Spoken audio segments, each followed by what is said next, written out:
Mercedes introduced its four-door executive-size CLS in 2004, it redefined the coupé.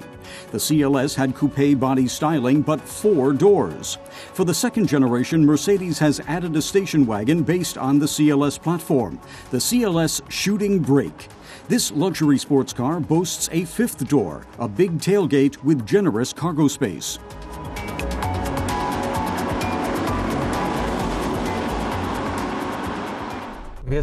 Car tester Philip Deppe put the CLS 250 CDI through its paces. It's a small diesel with a sports car's agility. Its long wheelbase and optional air suspension make it feel like it's being carried by angels. From the front, the two CLSs look the same. Aluminum inside the hood, fenders, doors, and tailgate lightens the load somewhat, and that saves fuel. But from the side, the differences are plain to see. Hubert Schneider of Mercedes points out the narrow profile with frameless windows. The top reaches straight into the tailgate, making for a masculine-looking rear. The Shooting Brake version has a more abrupt rear, but it's still true to coupé contours. The Shooting Brake's taillight design was taken over straight from the coupé as is. Now for a direct comparison with the CLS Coupé.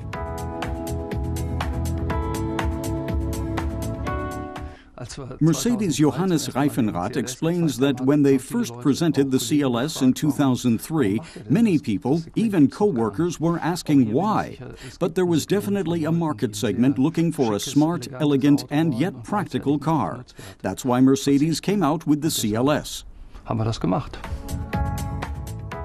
The Shooting Brake offers a good 590 liters of standard cargo capacity, 70 liters more than the coupé.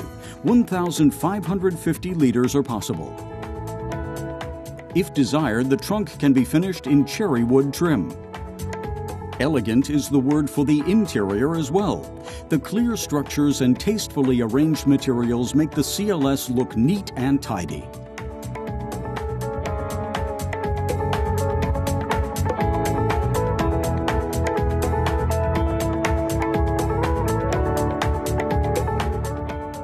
The rear seat has room for three. An armrest folds down with cup holders. There are three standard-fitted assistance systems on board. They include the Brake Assist Plus, the Attention Assist drowsiness detection, and the pre-safe brakes. 9 other assistance systems are optional, among them the dystonic radar-based adaptive cruise control, plus night view and the active lane keeping assist. Wie auch der Nachtsichtassistent oder der Spurwinkelassistent. All the engines offered for the coupé are also available for the Shooting Brake, including the 386 kilowatt AMG version. We tested the smallest diesel with a decent 150 kilowatts and consumption rated by Mercedes at an average of 5.3 liters per 100 kilometers. The 500 Newton meters of torque help the 1.8-ton Shooting Brake shift from 0 to 100 kilometers per hour in 7.8 seconds.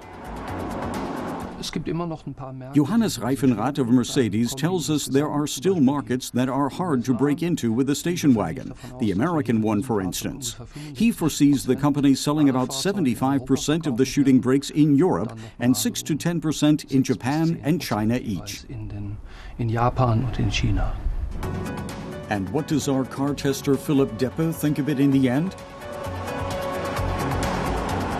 He says the CLS Shooting Brake is a near-perfect car. The one small problem he found was the view to the rear. The CLS has extremely wide C-pillars. Unless the car sports the optional reversing camera, it can be very tricky maneuvering into tight parking spots.